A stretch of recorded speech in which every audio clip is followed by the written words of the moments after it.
ikaw ba ay may kagalit? O kaya meron kang kilalang tao na may galit sa iyo? O di kaya nag-aaway kayo ng inyong partner o nagagalit siya sa inyo? Gusto nyo ba na hindi kanya kayang tiisin? Gusto nyo ba na mawala yung galit niya sa inyo? Ito ang napakadali at napakabilis mong pamamaraan na gawin ito upang mawala yung galit niya. Hello mga guys, kumusta kayo? Panibagong araw, panibagong video na naman tayo, and sa araw na ito ay isa na namang video ang aking ituturo sa inyo, simpleng gabay o simpleng pamamaraan na makakatulong sa atin. At bago ang lahat, gusto ko lang mag-disclaimer sa mga taong hindi naniniwala at hindi gusto ang mga kagaya nitong video. Please skip this video at maghanap kayo ng videos na gustong gusto nyo, dahil ang video na ito ay para lamang ito sa mga taong naniniwala in gusto mag-try. Ngayon po, ituturo ko sa inyo paano mawala ang galit ng taong merong galit sa inyo or hindi ka kayang tiisin ng taong minamahalin nyo. Halimbawa, kayo ay nag-aaway o nagagalit siya sa iyo. Ito po ay pwedeng gawin sa parehas ang kasarian or sa mga taong related naman sa inyo. Halimbawa ay kaibigan ninyo, kamag-anak. Kung gusto ninyo na mawala yung galit niya, ito ay para sa inyo, and pwedeng nyo itong gawin para sa kanya. And syempre, higit sa lahat sa inyong mga partner. So ngayon po, kailangan mo lamang dito ihanda is panulat.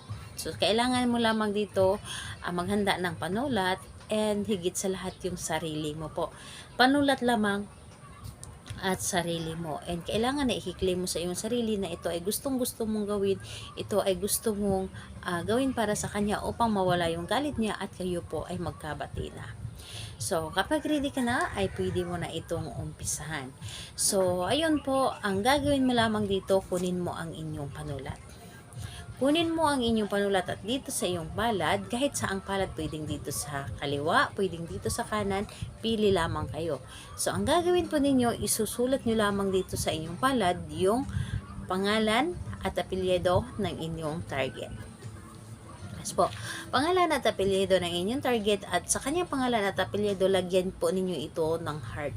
Iha-heart nyo lamang ito. So, kumbaga, yung pangalan niya at apelyido ay nasa loob ng heart. So, pagkatapos nun, kapag ito ay nasa loob na ng heart, i-close mo lamang ang inyong palad. I-close ninyo sa inyong palad at ibubulong nyo lamang dito ang nais ninyong sabihin. Halimbawa na lamang, yung pangalan at apelyido ng inyong target, at sabihin po ninyo, simula ngayon ay mawawala na ang inyong galit sa akin. Ako ay hindi mo matitiis, tawagan mo ako o kausapin mo ako anumang oras. Kahit anong oras ay pwede mo akong kausapin, at higit sa lahat ay mawawala na yung galit mo, mawawala na yung inis mo sa akin, at tayo na ay magkakabati, tayo na ay magiging close sa isa't isa. Kung ano man yung gusto mong sabihin na yung talagang nanggagaling sa inyong puso, yun po ang susundin ninyo.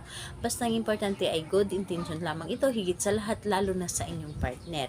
And pwede mo itong gawin kahit sa inyong ex na halimbawa ay may galit si ex sa inyo, pwede po ninyo itong gawin para sa kanya upang magiging magkabati kayo at magiging friend kayo kung hindi man kayo magkakabalikan.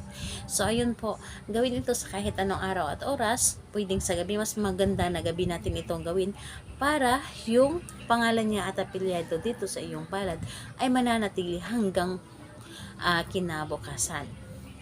And hayaan po ninyo ito na kusang mabura sa inyong mga palad. Halimbawa, kayo ay maghilamos pagkagising ninyo sa umaga or ano man yung gagawin ninyo.